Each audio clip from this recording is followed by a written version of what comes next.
Obama's election and the Democratic sweep of Congress represent the American people's opinion of the decider's presidency. But what will be history's verdict? I put that question to presidential historian Sean Wilentz of Princeton University and Mark Halperin, editor-at-large, Time magazine. Sean, have we ever had a president who relied so much on his gut as George W. Bush?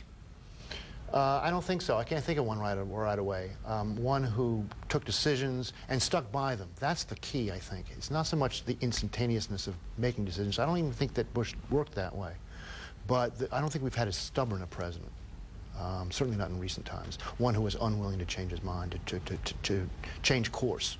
Can you find this, Mark, where the Bush decisions come from? He's the great decider. So resolute and stubborn, you know, when he said in his acceptance speech after he was renominated, he said, you know, in Texas, you know, people look at that as just walking, not strutting. I think the two things that we can't note, as much as he's been written about, as much as we've all talked about him, is his relationship to giving up drinking and his relationship to his Lord. I think both of those things contributed to his discipline and his stubbornness. He did not want this job as much as most people who seek it. And then he got it, and I think he just decided he was going to do it his way, and he never deviated from that. We have the Adams family and we have the Bush family of father and son presidencies. In the case of this father and son relationship, how much of that is important? Well, I mean, in the first case, the younger Adams was on the scene pretty much after his father was away. This case, the father's looking over the shoulder, potentially.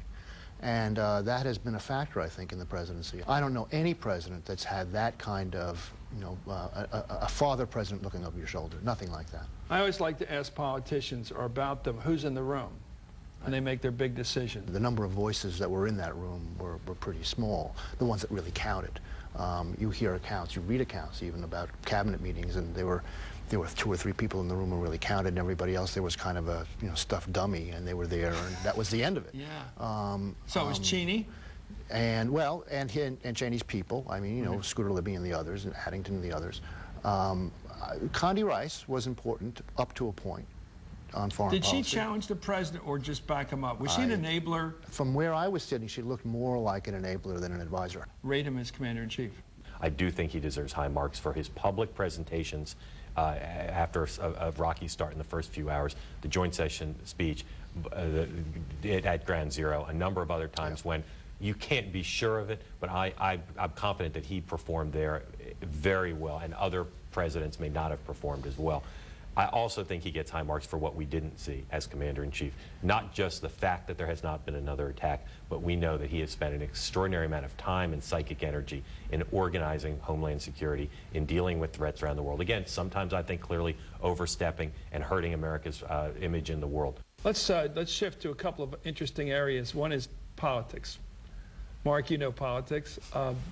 Well, the influence of Karl Rove, the man the President Bush referred to as the architect of his early political successes. I think Karl played as big a role as anybody in alienating not just the Democrats in Congress, but half the electorate. And he's been punished with the rise of the liberal blogosphere, liberals on cable TV, in a way that the architect built up the liberal movement in a way that conservatives used to have with the Heritage Foundation, talk radio, etc. A lot of blowback here. There is blowback. Well, also, I mean, there was subordination of policy to politics, partisan politics, in a way that was unusual. That was, I think, unprecedented.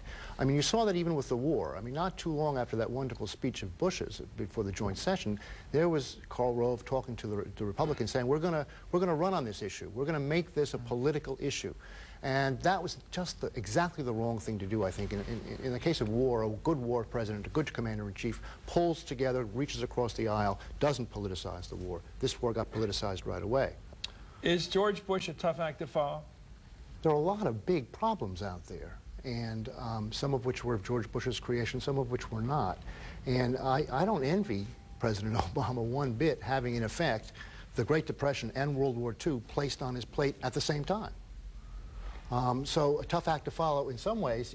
Yes, he is a tough act to follow because the mess we've gotten into requires leadership to get us out of. Can I say one thing he did that we didn't talk about that's positive? Sure.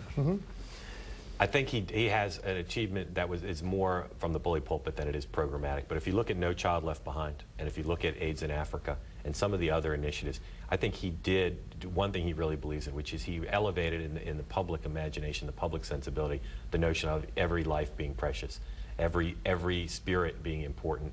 Well, thank you, Professor Sean Wilentz, and thank you, Mark Halperin. George W. Bush has taken solace in comparing his dismal popularity ratings to Harry Truman's. That's understandable, since history now regards Truman as one of our better presidents. But in a recent survey of American historians, 98% rated the Bush presidency a failure. Will the passage of time soften the opinion? Mr. Bush can only hope. But as Bush himself once said, history, we don't know. We'll all be dead. For Hardball, I'm Chris Matthews.